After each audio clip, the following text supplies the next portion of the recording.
Baik, perkenalkan nama saya Teresia Revani Jenita Jaya. Saya mahasiswa dari Unika Santo Paulus Ruteng, program studi pendidikan guru sekolah dasar.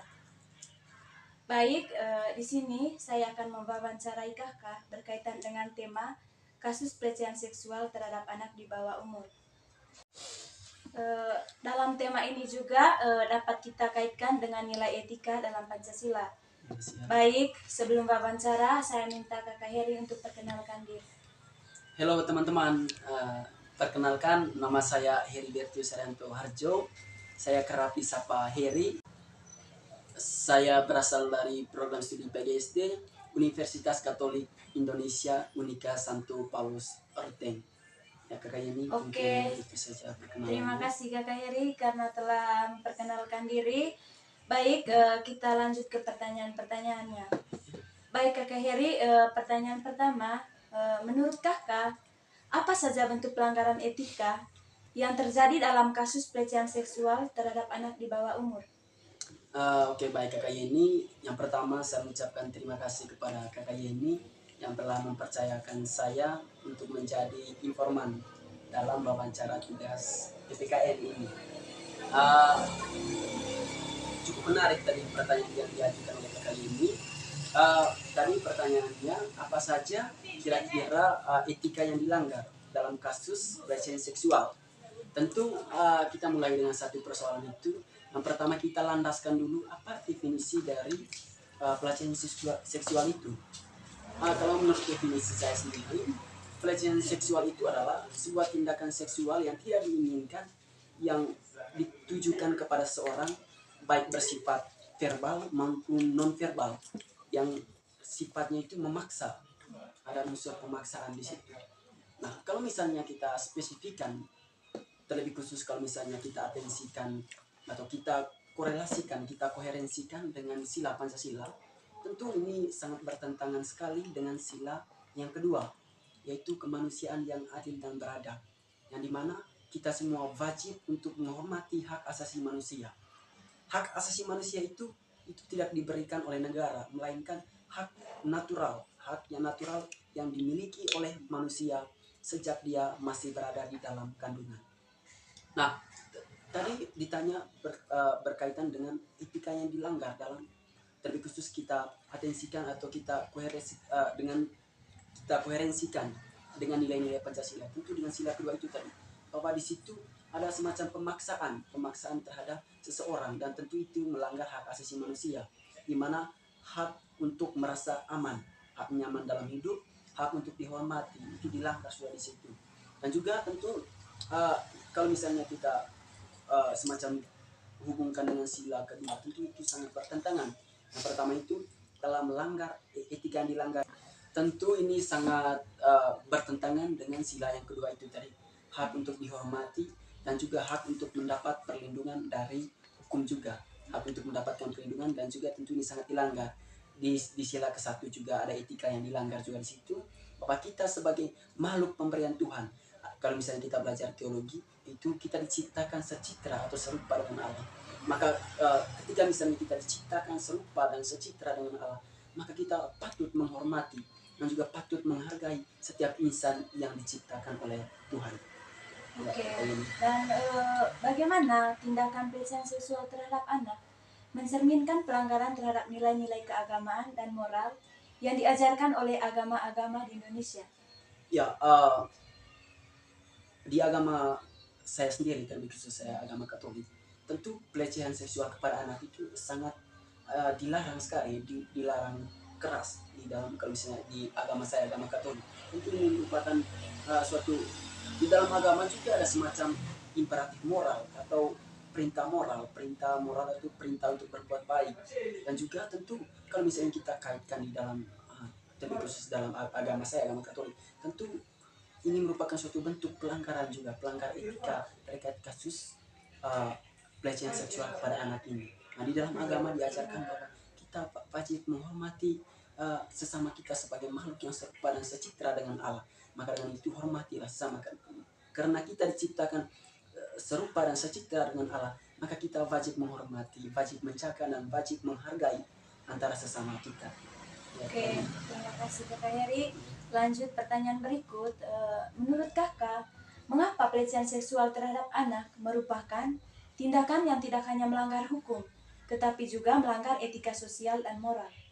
ya kalau misalnya kita balik ke pengertian apa sih itu etika, kan kita ingin melihat lebih jauh. Nah, ketika misalnya kita ingin melihat lebih jauh, kita tahu dulu apa landasannya, apa dasarnya.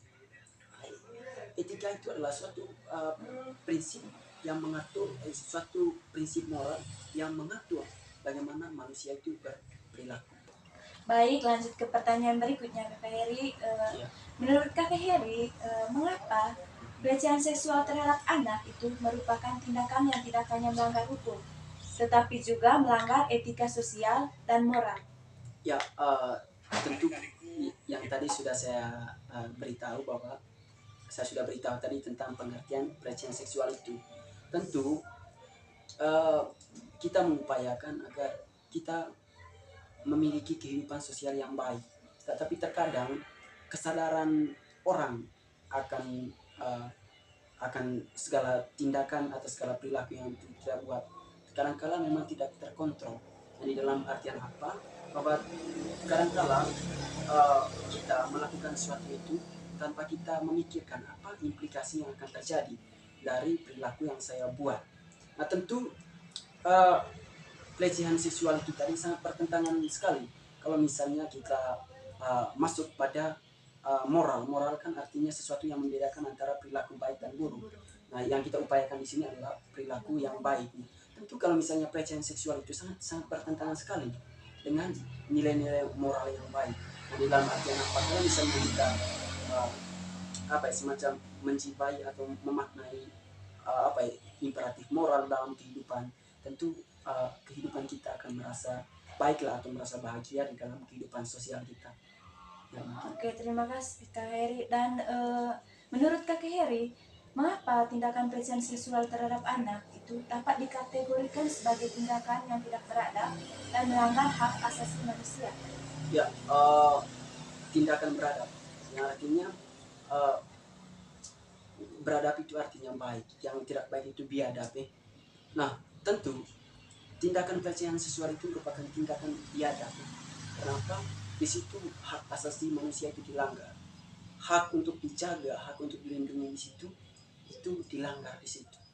Nah, tentu uh, datangnya perbuatan atau semacam tindakan pelecehan seksual ini itu merupakan datang uh, dari tidak adanya kesadaran di dalam diri si pelaku bahwa uh, ada ada semacam sesuatu apa ya ada apa ya bukan ada semacam sih tapi tidak ada semacam kesadaran diri dari si perilaku bahwa tindakan yang dia lakukan itu tidak benar atau tidak bisa memaknai apa itu imperatif moral atau perintah moral. Yang kedua tentu itu muncul juga dari tidak ada semacam kepastian hukum ya, yang dapat membuat perilaku-perilaku seperti itu tidak lagi terjadi. Yang dalam artian apa ya, tentu kita tahu belakangan ini ya hukum kita lah atau semacam bisa dikatakan lah uh, tajam ke bawah ditumpul ke atas ya, tentu kita bisa memaknai itu secara individu itu. Tapi yang mau saya katakan di sini, perbuatan atau tindakan seksual itu muncul dari tidak adanya kesadaran di dalam diri dan juga tidak ada semacam kepastian hukum yang menjamin bahwa segala perilaku atau tindakan pelecehan seksual kepada anak itu harus ditegakkan, hukum harus menegakkan keadilan di situ, harus bisa membuat segala macam bentuk tindakan pelecehan seksual itu tidak lagi terjadi. Ya, mungkin itu kakak ini. Oke, terima kasih Kakak Heri. Jawabannya luar biasa. Lanjut pertanyaan berikutnya.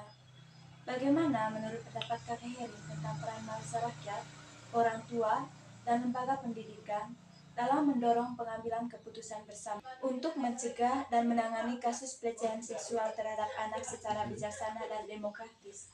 Ya, baik kakak ini tentu elemen masyarakat, elemen dari pendidikan dan juga elemen atau komponen-komponen itu dari masyarakat, pendidikan dan juga orang tua itu memiliki semacam apa ya, semacam peran atau ya peran yang sangat penting dalam upaya mencegah agar kejadian atau tindakan pelecehan seksual ini tidak lagi terjadi, atau maraknya pelecehan seksual ini dapat diturunkan dia punya angka.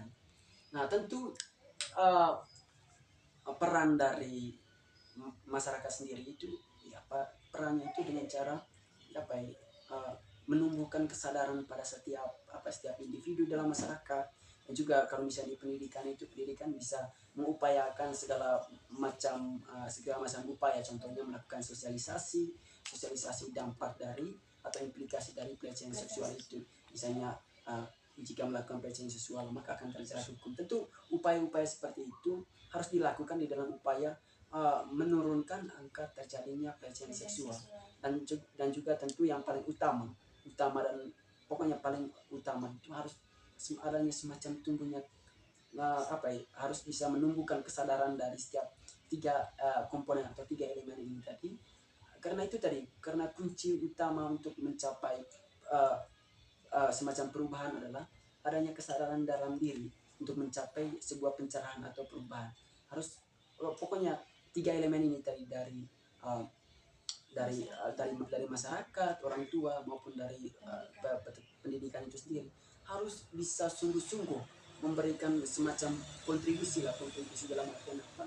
Ya, dari pendidikan tadi melakukan sosialisasi, dari orang tua tadi melalui pendidikan karakter di rumah, dan juga dari masyarakat itu memberikan semacam kontribusi bisa juga kan pendidikan dari masyarakat itu memberikan kontribusi bahwa tindakan pelecehan seksual itu melanggar hukum dan juga melanggar hak asasi manusia. Ya, mungkin itu Kakak Heri. Oke, terima kasih Kakak Heri. Pertanyaan berikutnya, menurut Kakak Heri, apakah sistem hukum di Indonesia saat ini sudah mampu menjamin keadilan sosial bagi anak-anak korban pelecehan seksual?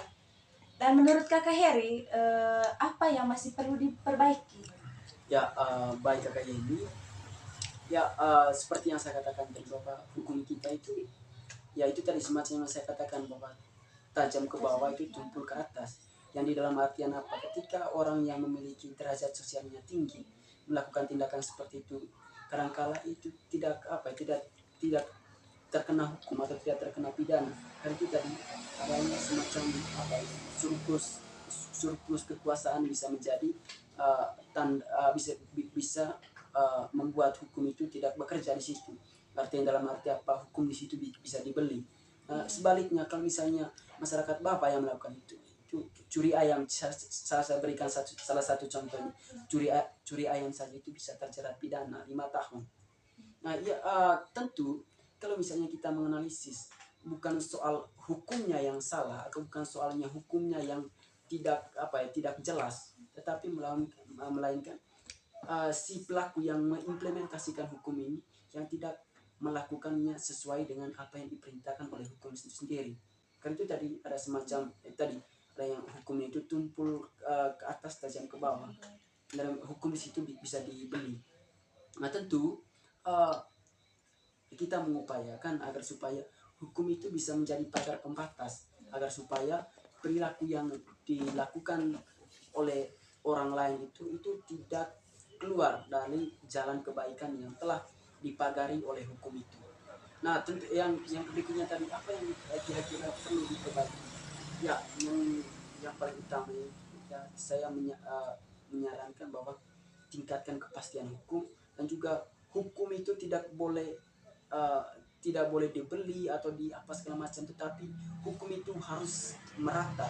Hukum itu tidak boleh tumpul kepada orang yang memiliki derajat sosial lebih tinggi, tetapi dia harus adil terhadap semua orang. Hukum itu diciptakan itu harus adil, tidak boleh membeda-bedakan pada setiap orang. Ya, mungkin itu saja Kakak Yeni. Oke, Kakak Heri, terima kasih waktunya. Jawabannya sungguh-sungguh luar biasa. Atas waktunya saya ucapkan limpah terima kasih. Oke, baik teman-teman, itu tadi jawaban dari Kakak Heri mengenai tema kasus pelecehan seksual terhadap anak di bawah umur. Oke, baik, semoga videonya bermanfaat bagi teman-teman. Sekian dari saya, see you.